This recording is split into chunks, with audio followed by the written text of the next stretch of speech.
Salud, compañeros cooperativistas, bienvenidos a nuestro panel debate. Gracias a los presentes que están aquí en nuestra sede central, gracias a ustedes por acompañarnos desde sus casas. Un abrazo enorme de grande para todos.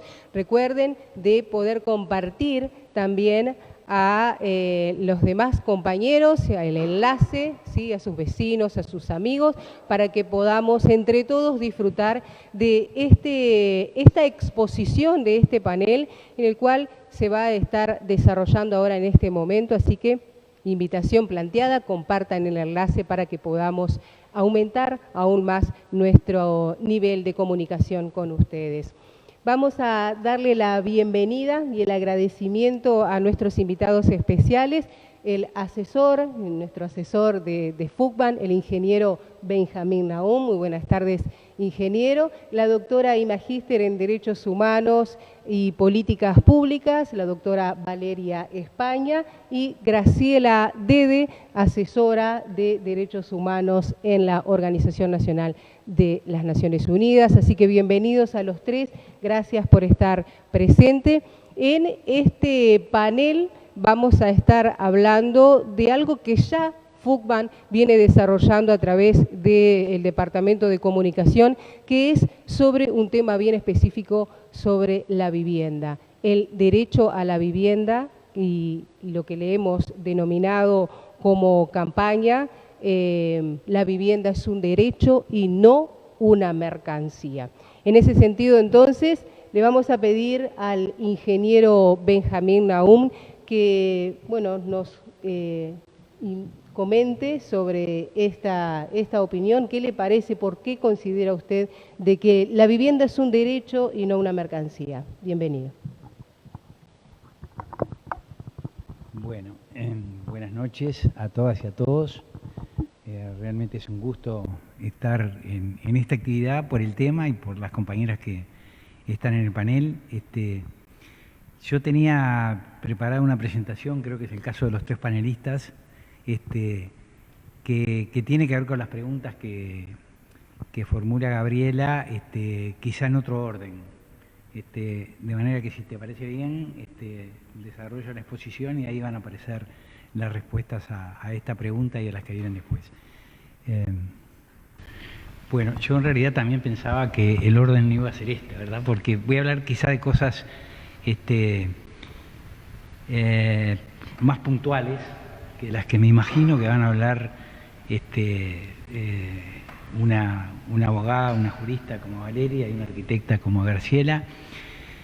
Pero bueno, vamos a tratar de aportar desde esta perspectiva, ¿verdad? Primero que nada, yo también uso mucho, y creo que es una consigna enormemente válida, que la vivienda es un derecho y no una mercancía, porque generalmente se considera como mercancía. Entonces, cuando uno dice eso, está reivindicando el derecho. Pero creo que todos podemos estar de acuerdo, y ahí está el problema, en que la vivienda es un derecho y es una mercancía. Es una mercancía que se transa en el mercado, que puede ser una reserva de valor. Y la cuestión es, cuando hacemos una política de hábitat, de vivienda, de ciudad, ¿a qué le damos más peso? ¿Al derecho a la vivienda o a esa mercancía que es la vivienda, con la cual se pueden hacer maravillosos negocios ganando mucho dinero? Y yo creo que lo que tiene que quedar claro es que no es compatible, no se puede efectivizar derechos y al mismo tiempo hacer buenos negocios. Entonces me parece que la cuestión está en que, siendo la vivienda un derecho humano fundamental, esencial, pero teniendo además un carácter que hace que sea un bien que se transa en el mercado, las políticas pongan de relieve, las políticas sociales pongan de relieve el derecho, la efectivización del derecho. Y me parece que cuando tratamos de que eso además sea un negocio, ahí es donde las cosas se complican. Y bueno, ahí pensaba en citar algunos ejemplos: el famoso plan brasileño de Minha Casa Minha Vida, nuestro plan de vivienda promovida, la idea de los núcleos básicos, que dominó la política de vivienda de los 90 hasta el 2005, y las cooperativas. Y bueno, Miña Casa, Miña Vida y la vivienda promovida son ejemplos de programas que, usando la vivienda como excusa, apuntaron a hacer negocios. Y el resultado es que hay una cantidad de empresarios que ganaron mucho dinero, pero para los sectores populares es poco lo que se aportó, no porque se haya construido poco, sino porque no era para ellos. En el caso de la vivienda promovida, que es nuestro caso, basta decir que una vivienda de 2 dormitorios cuesta $150.000 para darse cuenta que le puede servir a mucha gente que tiene una empresa o que tiene una inmobiliaria, pero no le sirve a la gente que tiene un ingreso de 30 o 40.000 pesos, porque es absolutamente imposible que pueda pagar ese dinero. Y la otra cosa que quería marcar acá también es que a veces se crea la confusión de que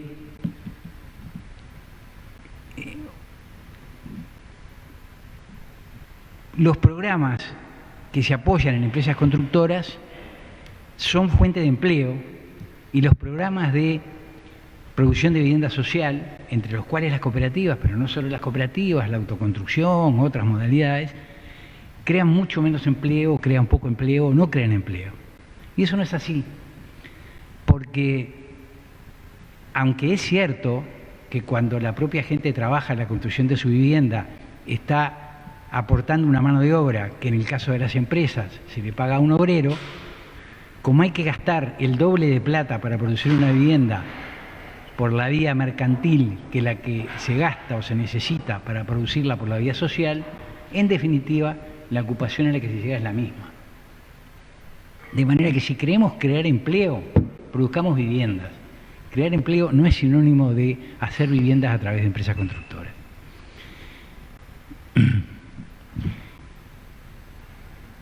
Bueno,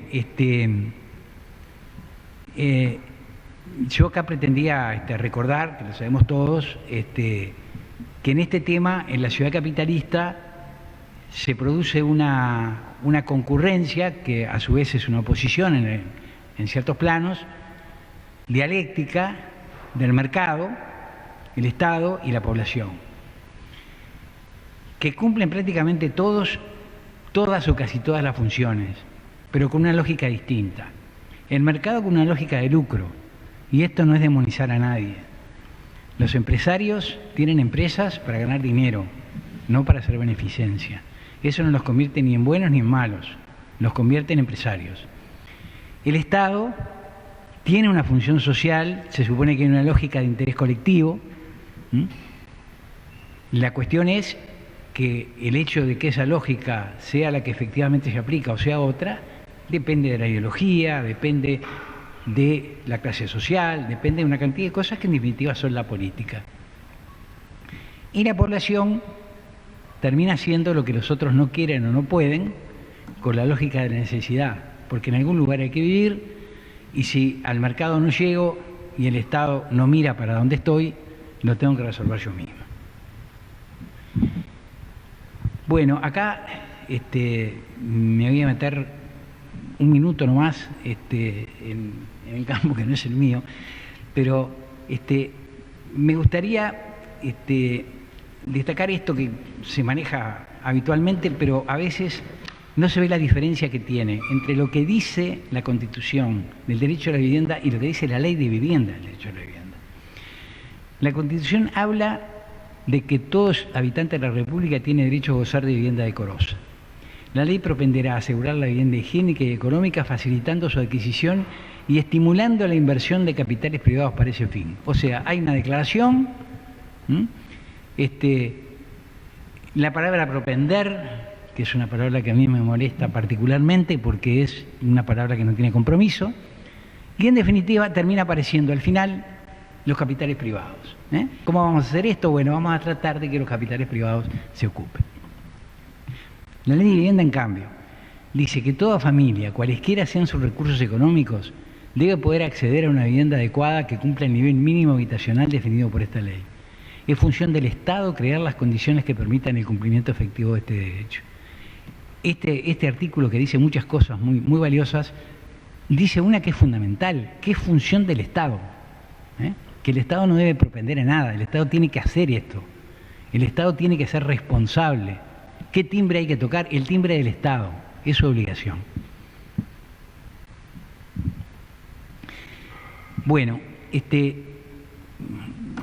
es como una especie de collage de una serie de cosas que me parecía que valía la pena mencionar porque tiene mucha actualidad. El tema de los asentamientos irregulares. Bueno, hay quien dice que el objetivo de las políticas tiene que ser terminar con los asentamientos irregulares, asentamientos irregulares cero.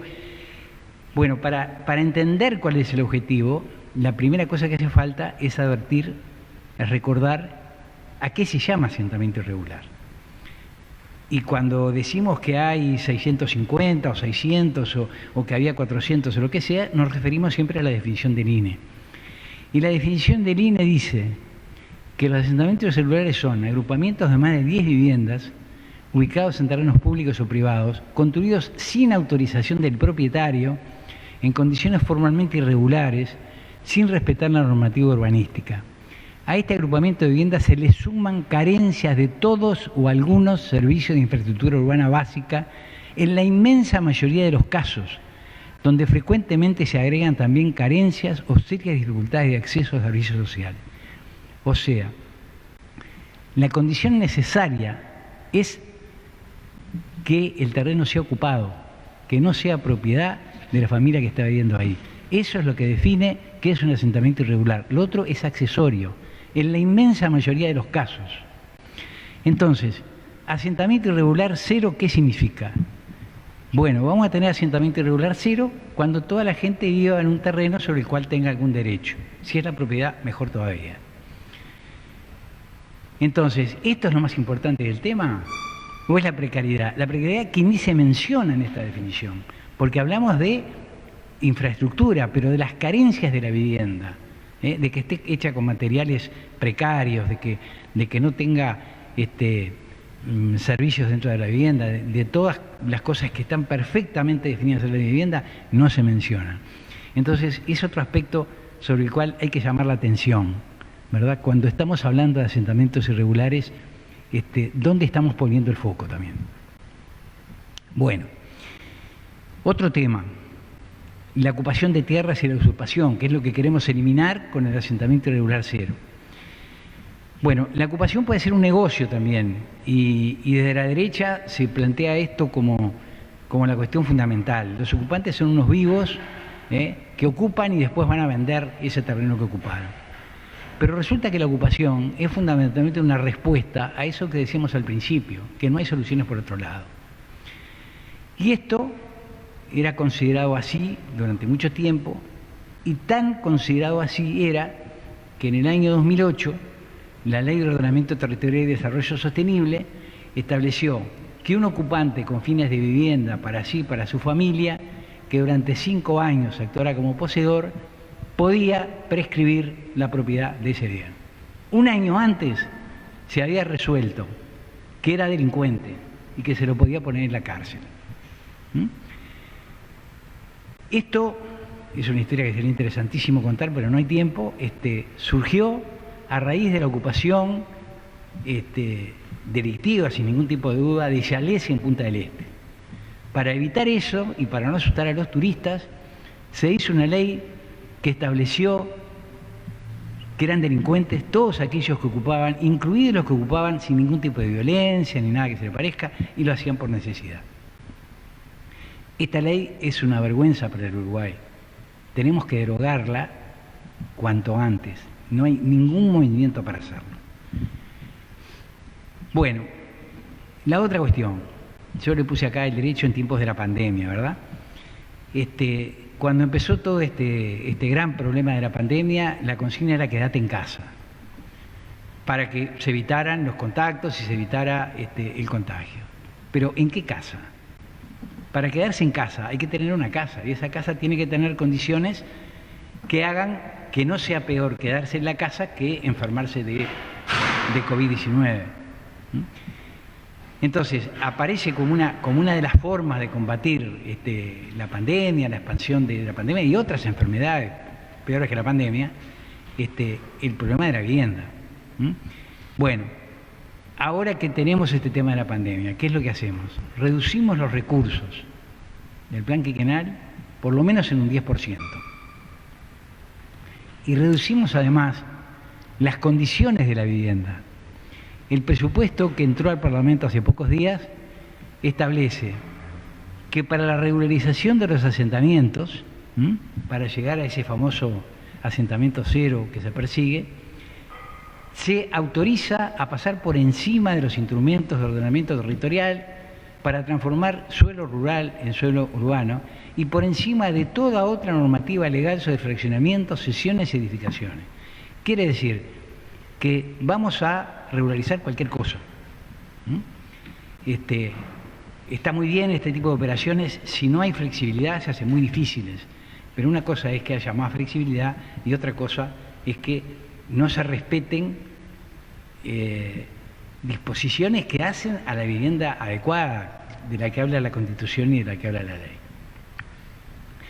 Bueno, esto en la legislación ha tenido idas y vueltas, estaba perfectamente definido en la ley del 68, se modificó en el 92, en el gobierno de Luis Alberto Lacalle de Herrera, para introducir los núcleos básicos, llamando vivienda a un ambiente único con un baño en 30 metros cuadrados. Se volvió a modificar en 2008 con el reglamento de producto, que volvió a los criterios originales, y ahora lo estamos modificando de vuelta para que las regularizaciones no sea necesario respetar toda la normativa y en los programas de medir se pueda transformar también cualquier terreno rural por resolución de gobierno departamental en terreno urbano. El reglamento de producto del 2008 no sabemos qué va a pasar, pero es una disposición ministerial, o sea que se puede cambiar de la mañana a la noche. Bueno, ya yendo hacia el final.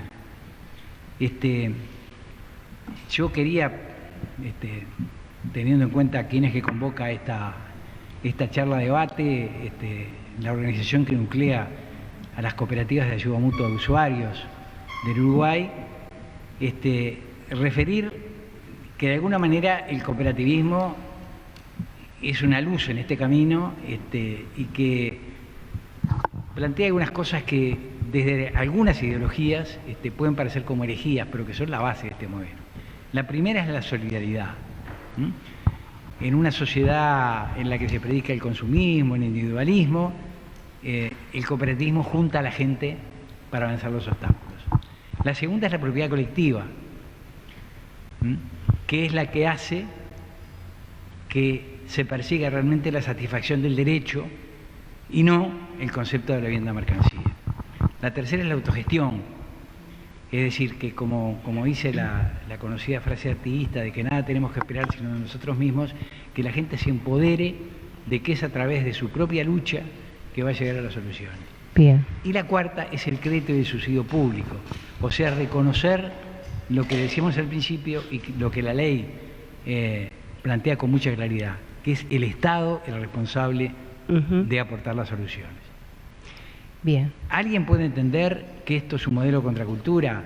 Bueno, también sería una cosa interesantísima para desarrollar con más tiempo, pero esto de la colectivización, de la solidaridad y todo eso, viene de nuestras tradiciones más antiguas, sobre todo en los países en los que perduran las civilizaciones originales del continente. Bien. Entonces, más que un modelo contra cultura, es un modelo que rescata las culturas anteriores. Excelente. Bueno, simplemente para terminar, una referencia a otra modificación que se hace en esta propuesta presupuestal, que es establecer un tope a los subsidios que se otorgan a través del Estado y que ese tope sea el 30% del valor que se está subsidiando, ya sea el valor del bien, el valor de la cuota de préstamo, el valor del alquiler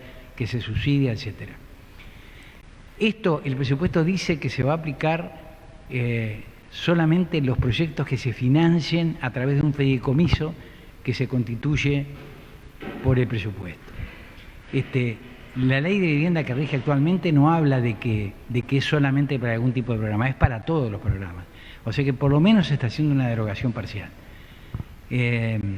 Si además el fideicomiso pasa a ser el centro de la política, eso le va a llegar a todo el mundo. Perfecto. O sea, en los 90 la política era que cada cual pudiera arribar a la vivienda que podía pagar. En el 2008 este criterio se cambió y después se transformó en ley, y la cuestión fue cada uno la vivienda que necesita, y lo que hay que diferenciar es el subsidio, cada uno el subsidio que necesita, que requiere. Acotar el subsidio al 30% da la impresión de que nos hace volver al principio. Muchísimas gracias, ingeniero. Doctora. Bueno, antes que nada, un sincero y profundo agradecimiento a FUCBAM por la invitación. Es un privilegio poder estar aquí compartiendo la mesa con compañeras y compañeros tan queridos, y el espacio en general que es muy necesario.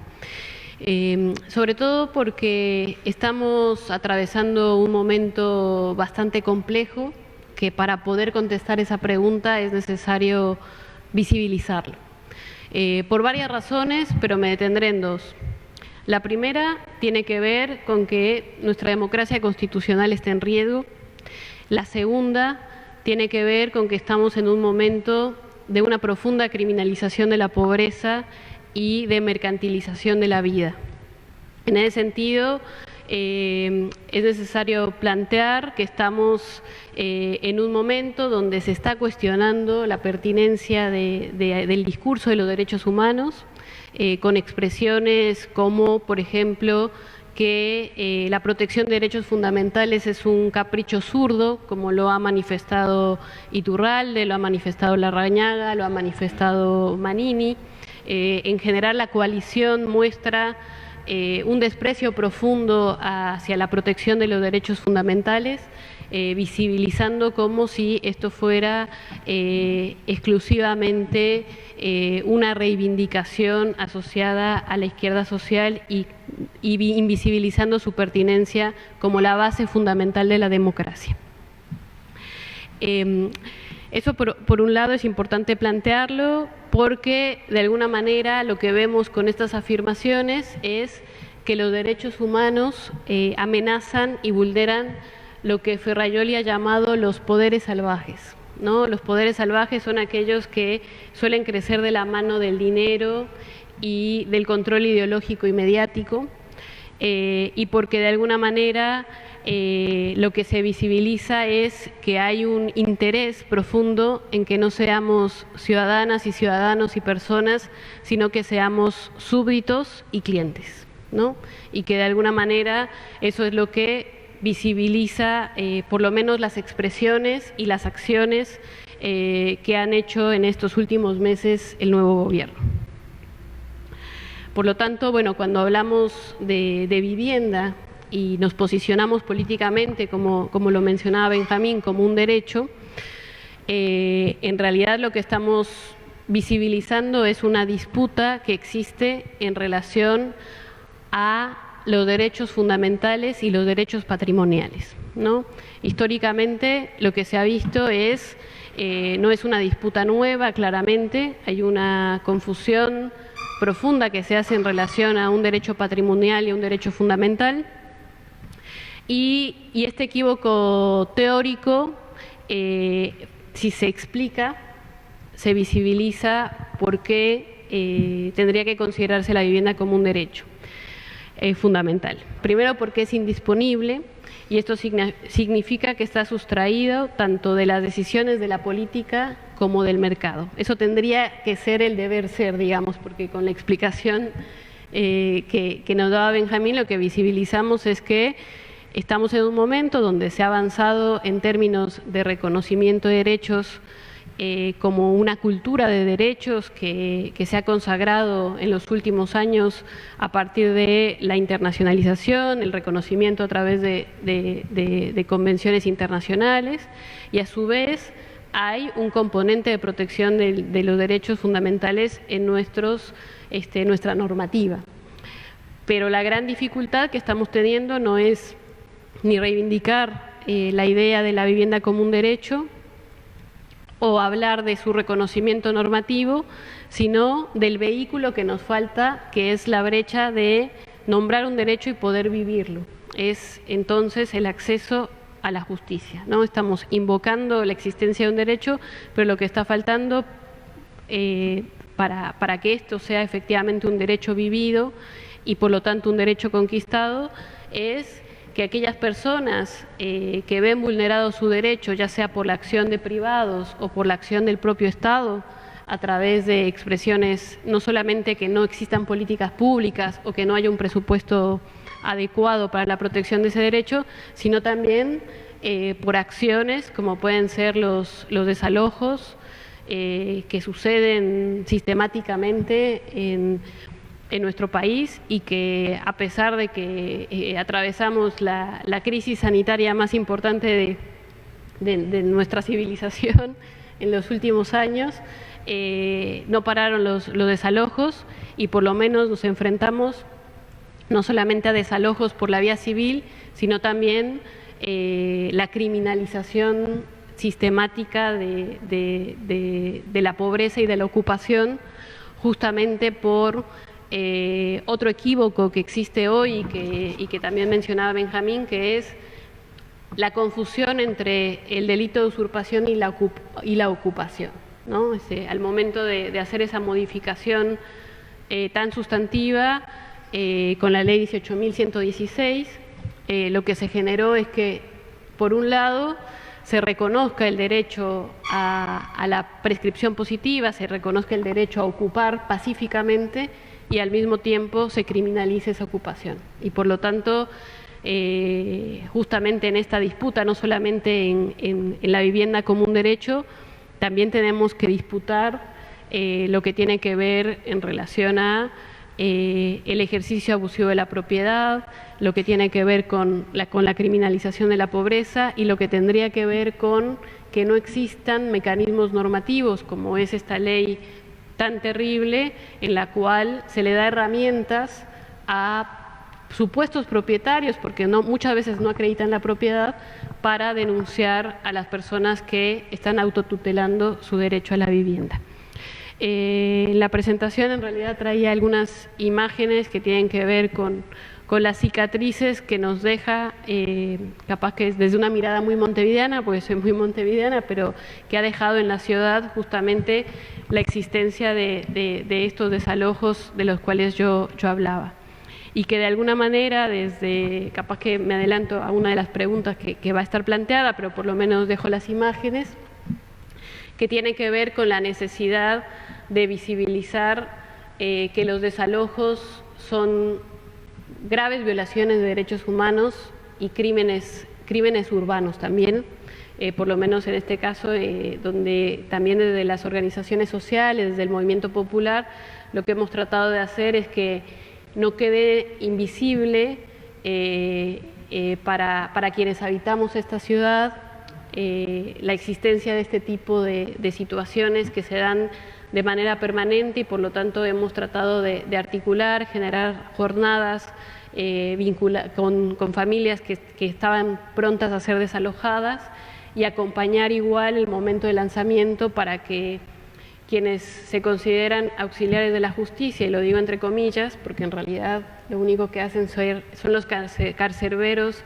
de estos crímenes urbanos de los que estoy hablando, poder visibilizar que esto sucede y que no quede en el anonimato de una ciudad que llora cada vez que esto sucede y que afecta especialmente a las infancias.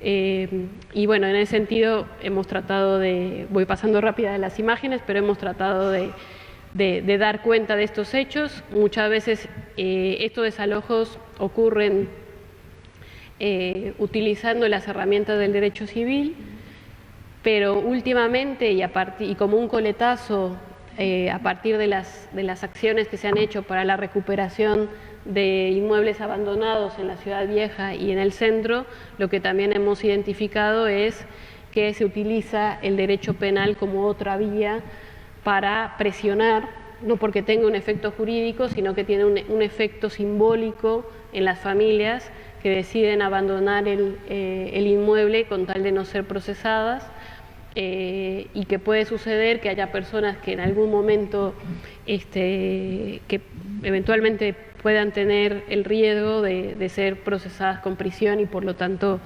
deciden salir del inmueble. Esta imagen, por ejemplo, es en 25 de mayo.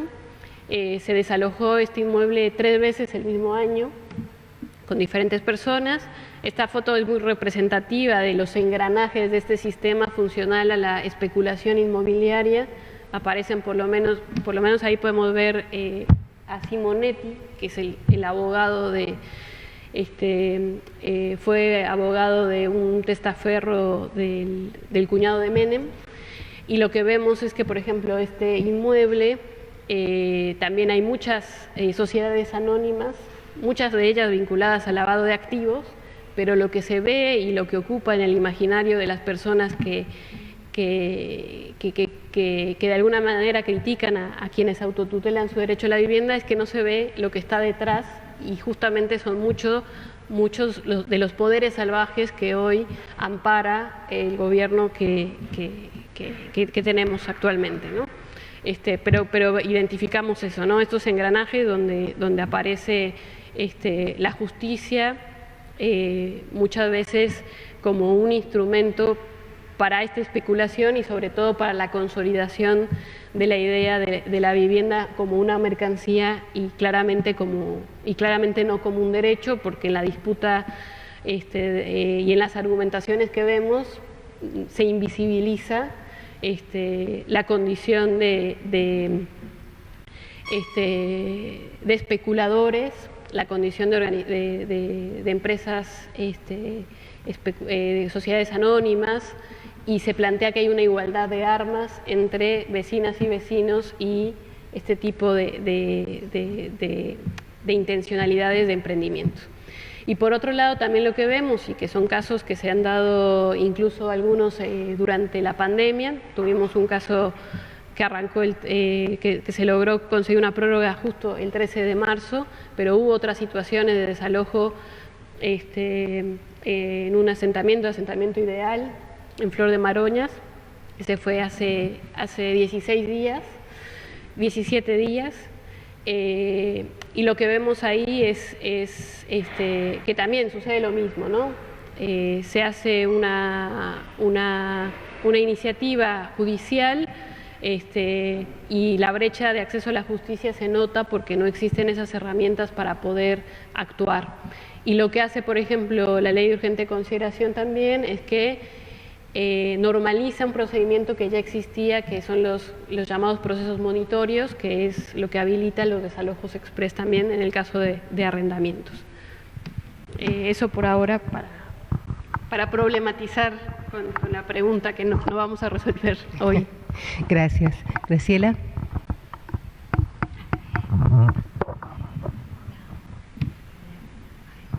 Bueno, ¿me escuchan? Sí. Mientras vamos pasando la presentación, por supuesto, agradecer a esta casa, agradecer a todas las organizaciones que integran FUCBAN y bueno, también estar acá en esta mesa con estos amigos de tanto tiempo.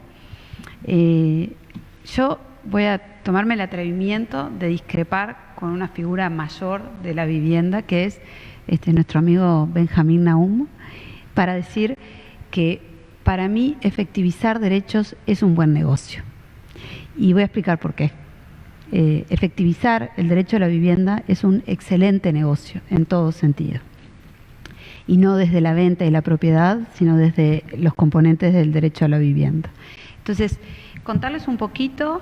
Yo soy asesora de derechos humanos aquí en el Sistema de Naciones Unidas en Uruguay, trabajo en la oficina de la coordinadora residente y también formo parte del equipo del Alto Comisionado en América del Sur.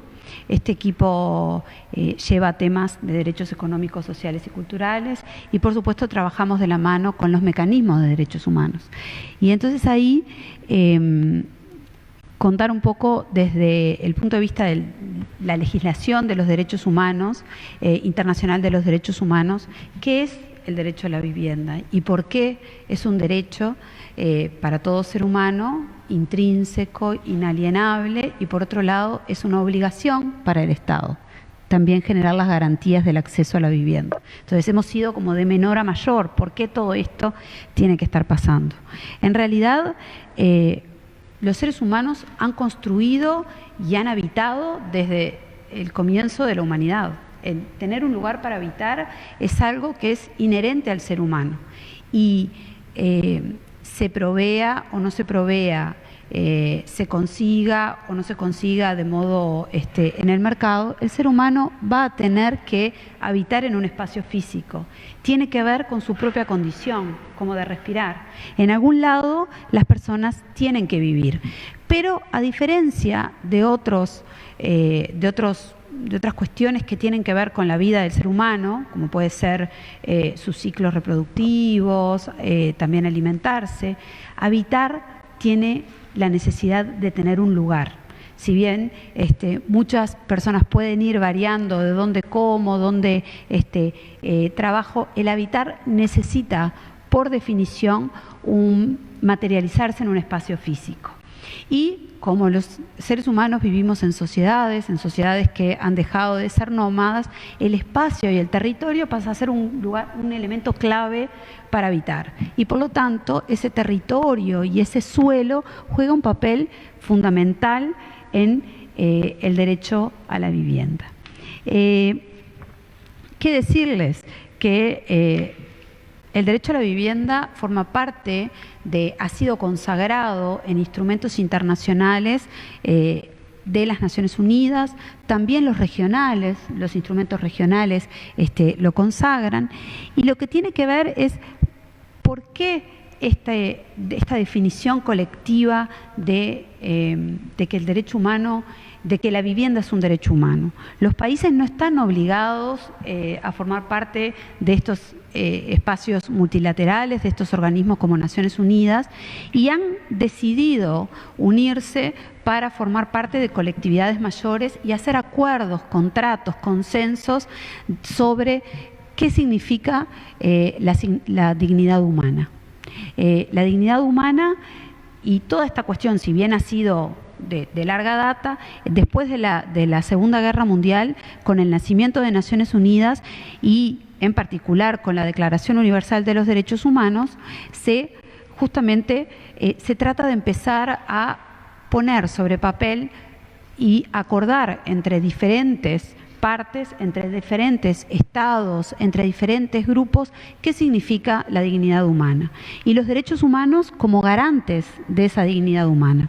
Por supuesto que es una evolución, que no voy a hacer la evolución desde 1945 ni desde antes, pero es una evolución, es una lucha, son cuestiones vivas, son definiciones que se van actualizando, y así se va actualizando el derecho a la vivienda, pero no se va actualizando bajando los requisitos, sino entendiendo que se da este derecho en sociedades que van teniendo ciertas características, y por lo tanto hay que empezar a interpretar el derecho que, por ejemplo, se planteaba como el derecho a la vida digna en el Pacto Internacional de los Derechos Económicos, Sociales y Culturales, como toda persona tiene derecho a una vivienda adecuada, y no planteaba mucho más. Hay que empezar a interpretar, y los instrumentos, los mecanismos de derechos humanos empiezan a lograr una interpretación.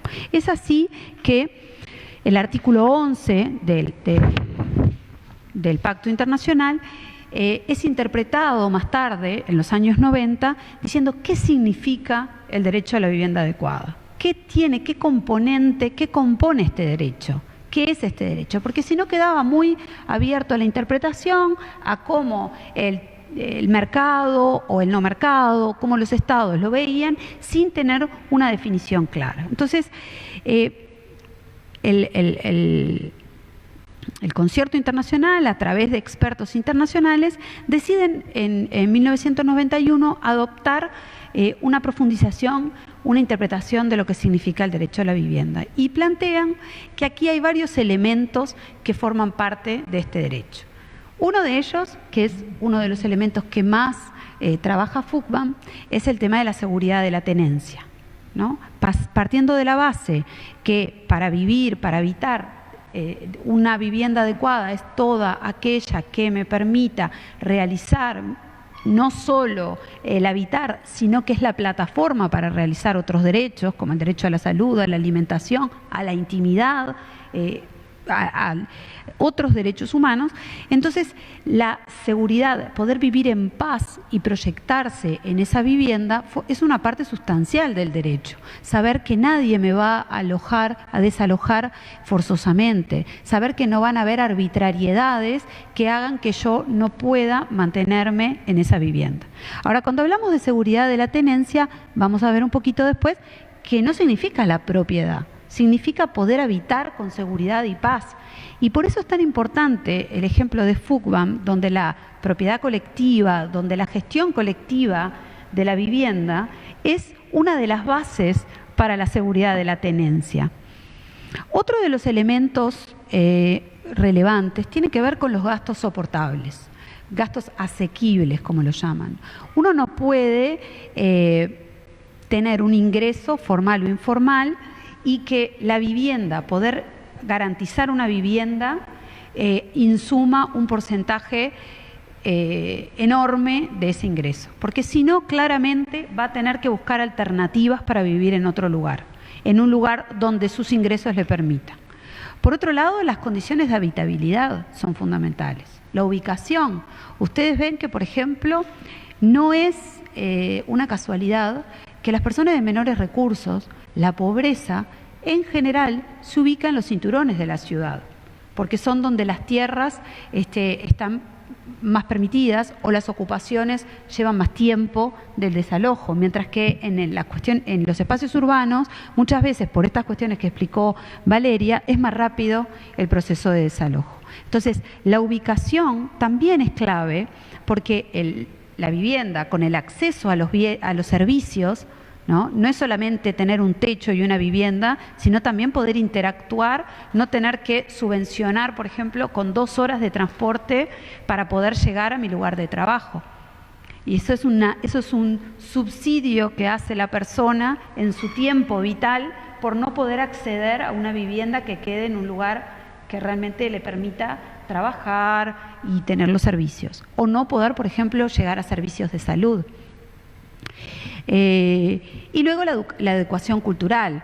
Muchas veces hemos visto críticas de que la vivienda, se da vivienda con madera y la gente la quema, o se da vivienda y la gente construye un rancho. Y realmente lo que se necesita es poder construir con la gente y respetar esos espacios y esas costumbres.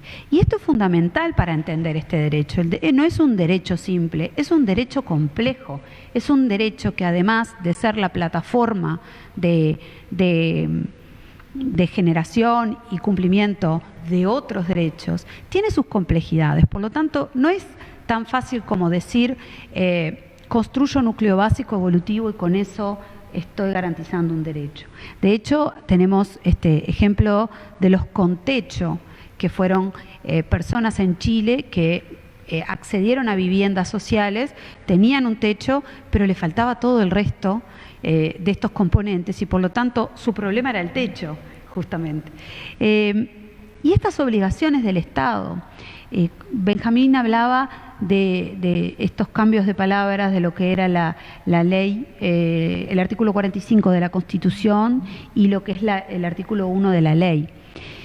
Los derechos humanos que consagran el derecho a la vivienda en diferentes instrumentos, los consagran en convenios de la OIT, consagran también en la Convención contra todas las formas de eliminación racial, contra las formas de discriminación contra las mujeres, en la de los derechos del niño, plantean siempre que quien tiene el vínculo de la obligación es el Estado.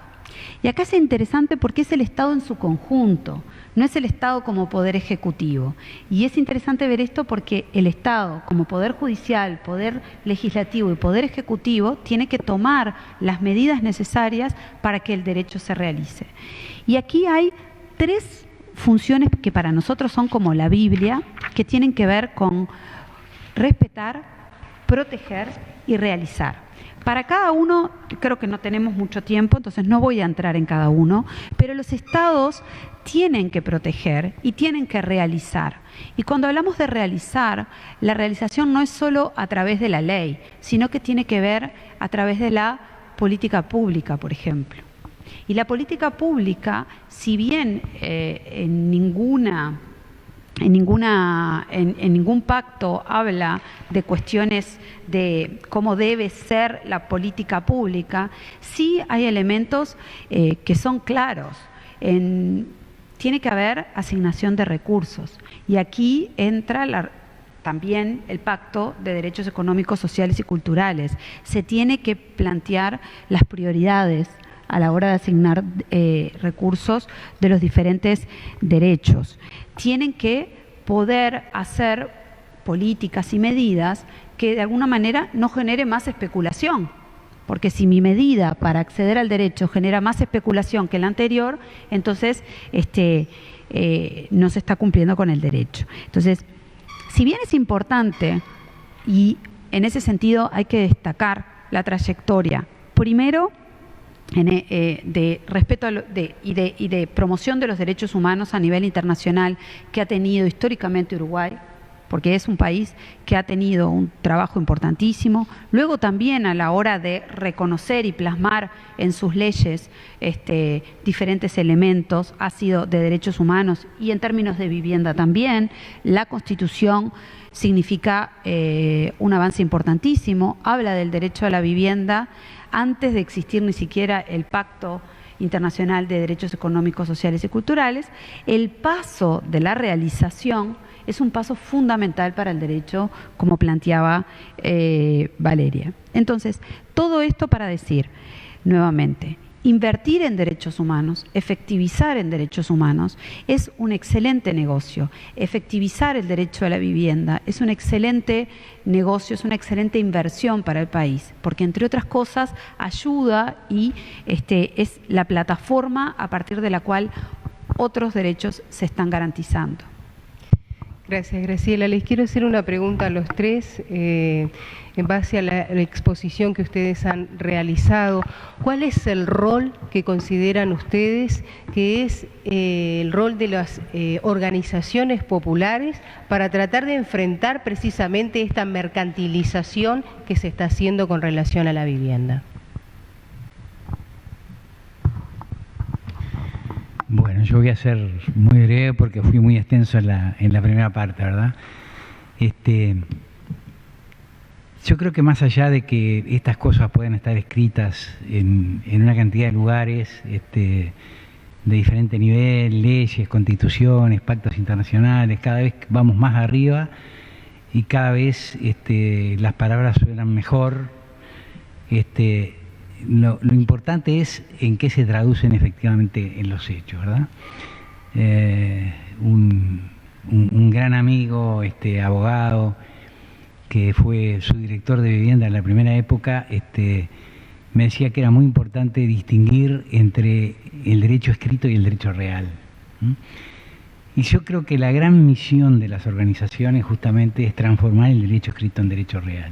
Y que para eso es fundamental el papel de los protagonistas, ¿verdad? Y desde ese punto de vista, creo que FUCBAN es un ejemplo de una organización, no sé, yo me siento parte de esto, o sea que siento como que estoy hablando bien de una cosa que comparto totalmente, ¿no? Pero lo siento así. Me parece que es fundamental la claridad conceptual, pero que es fundamental además estar permanentemente en la vigilancia, en el trabajo de seguimiento, en las propuestas. Muchas veces decimos que una de las de las cosas que destacan a Hubman como organización es que la protesta se vincula con propuesta. 50 años proponiendo cosas, algunas han salido, otras todavía hay que pelearlas, pero creo que ese es un papel realmente central, que no alcanza con establecer leyes, con transformar en legislación, en constitución, en pactos internacionales, sino que hay que estar permanentemente defendiendo esas conquistas o conquistando cosas nuevas, y que ese es un papel de las organizaciones y de la gente. Valeria. Bueno, sin duda son herramientas, por lo menos desde el lugar que yo puedo hablar como abogada, sin duda el poder visibilizar o vehiculizar conquistas políticas a través del reconocimiento de derechos es una herramienta más para el movimiento social, pero no es el centro de todo. Y claramente tanto como una herramienta también es un espacio de disputa. Entonces lo que nos enfrentamos hoy es que también es cierto que hay leyes injustas y por lo tanto eso implica que el movimiento social y desde el campo popular eso se dispute permanentemente y se visibilice. Y por lo tanto las ocupaciones pacíficas en ese sentido, y por lo menos como lo visibiliza la rica historia de Fugban, también en ese sentido es el poder dar esa batalla y visibilizar que la intencionalidad que estuvo detrás de la criminalización de la ocupación pacífica también tiene que ver con una ideología que considera que la vivienda es una mercancía y que tendría que haber ciudadanías, no hay una ciudadanía de segunda y no ciudadanías iguales y reconocidas en la igualdad del acceso a derechos como plantean los instrumentos jurídicos. Entonces, en ese sentido, sí, yo permanentemente lo digo, hay que hacer este fetichismo jurídico que a veces se puede caer cuando se conquista un derecho, porque obviamente es un primer paso que exista ese reconocimiento, pero lo importante es que se cumpla. El reconocimiento de la prescripción positiva de la Ley de Ordenamiento Territorial fue un paso muy importante, pero ya pasaron más de 10 años de la ley y nunca se ha implementado. ¿Por qué? Porque también hay una batalla que se da en otro campo que tiene que ver justamente, por ejemplo, en cómo se ha visibilizado históricamente a los derechos sociales. La vivienda es un derecho social y que incluso la propia academia no ha contribuido a visibilizar su importancia porque se sigue hablando de derechos de primera y de segunda generación, cuando los derechos sociales son precondiciones básicas para el ejercicio también de los derechos civiles y políticos. Y eso parece que puede ser muy obvio, pero incluso en la formación eso no está tan claro y eso impacta en cómo se interpreta el reconocimiento de un derecho y por lo tanto hay una batalla que se tiene que dar en otro campo. Pero también es cierto, y creo que ahí es algo que se está trabajando y que del movimiento social tiene que haber una reconciliación también con las herramientas de transformación por la vía del derecho, que tiene que ver con que el hablar de derechos y el lenguaje de derechos implica también el hacerlos exigibles por otras vías y eso muchas veces nos obliga a pasar por rutas que tienen sus dificultades, como puede ser, justamente denunciar el carácter contrario al reconocimiento de derechos humanos a los cuales se ha obligado Uruguay, como puede ser la ley de la modificación de usurpación, o lo que significa la ley de faltas en términos de la criminalización de la ocupación del espacio público. Entonces, existen herramientas para dar esa disputa, donde claramente lo jurídico también es político, por más que desde el ámbito del derecho cuesta decirlo, pero es así y es una disputa que permanentemente hay que dar y que por lo menos, por ejemplo, ahora, en el caso de la ley de urgente consideración, es algo que está sobre la mesa. Doctora, nos acaban de enviar una pregunta por nuestro sitio oficial y nos hacen una consulta bien concreta y nos preguntan ¿por qué no se toma en cuenta, como para la regularización del tema de los asentamientos y todo el tema de la vivienda, el del déficit habitacional, por qué no se apuesta a la vivienda de ayuda mutua?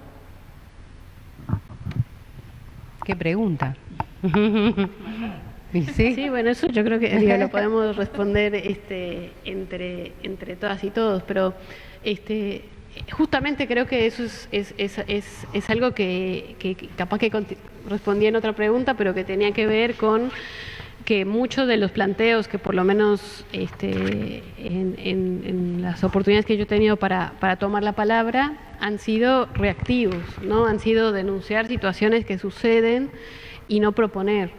Que creo que eso, el pensamiento también requiere acción y la resistencia también requiere el poder visibilizar que hay propuestas y que en ese sentido, por lo menos lo que sucede mucho y lo hemos visto en experiencias, sobre todo en Ciudad Vieja, y experiencias históricas, incluso de los 90, de experiencias que tuvieron vecinas y vecinos ante desalojos, que fue encontrar en el cooperativismo una vía y un camino posible para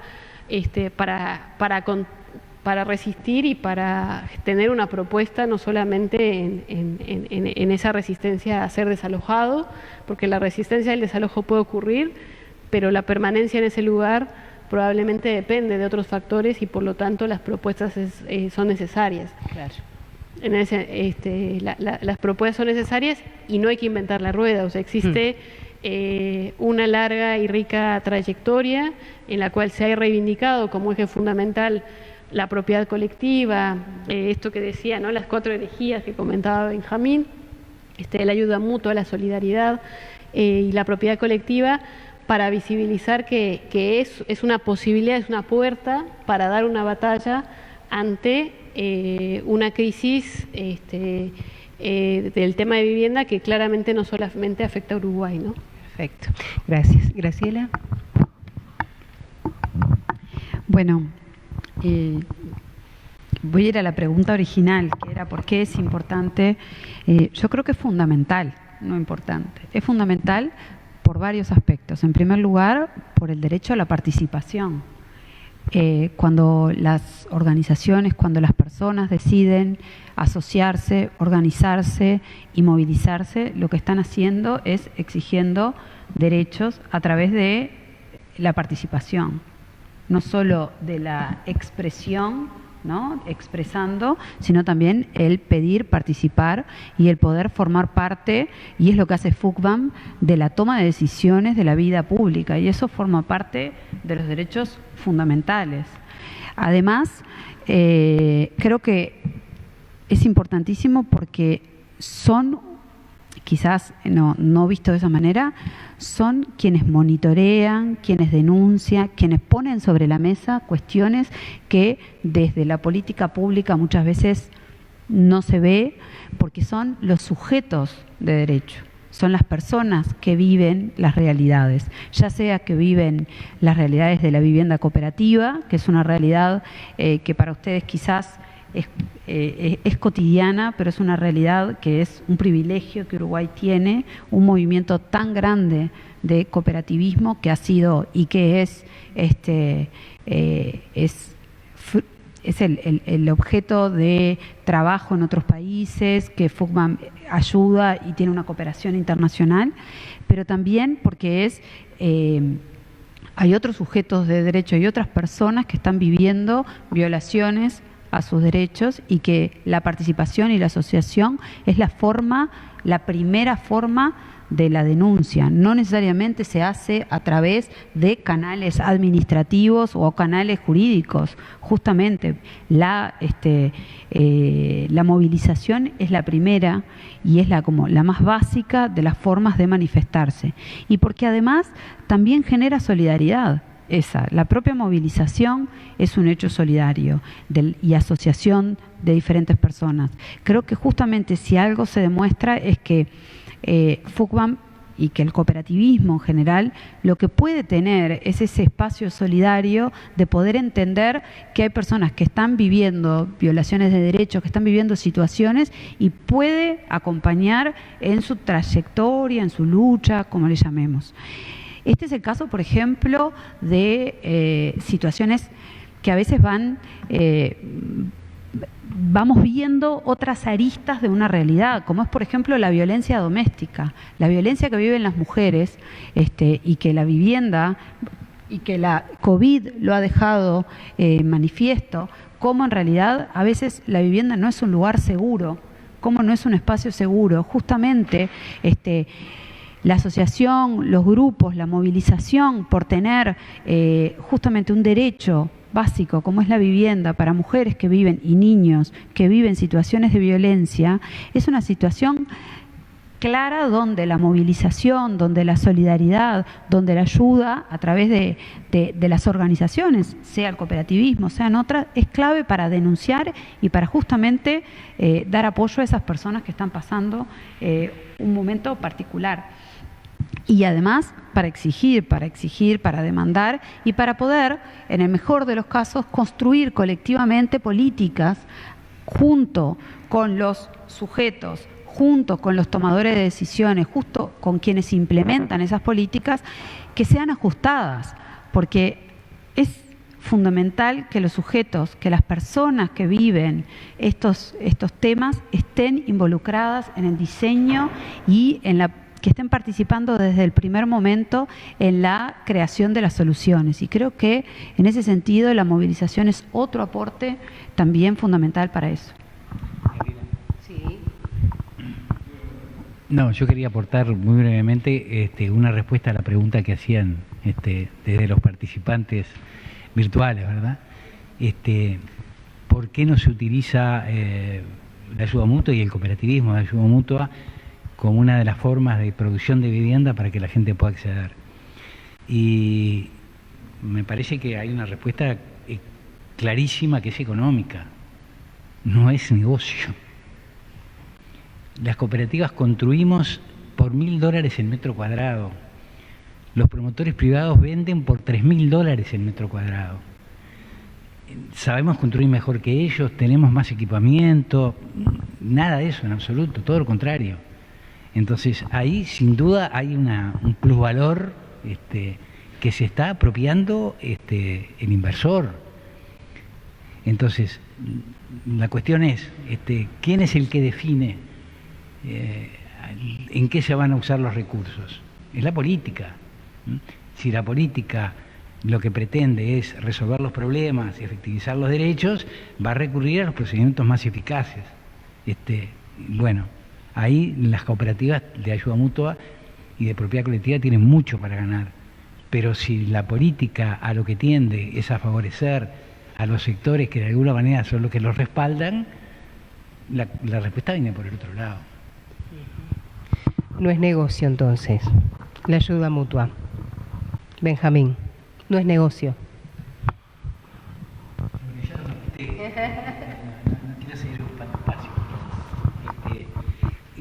Con la acepción que toma Graciela de la palabra negocio como cosa buena, sin duda. Si consideramos que es un buen negocio, una cosa que le sirve a la sociedad, que le sirve al Estado, que le sirve a la gente, es un negocio excelente. Pero si consideramos la acepción corriente de la palabra negocio, aquello que da lucro, no solamente no es un buen negocio, no es negocio. No es rentable.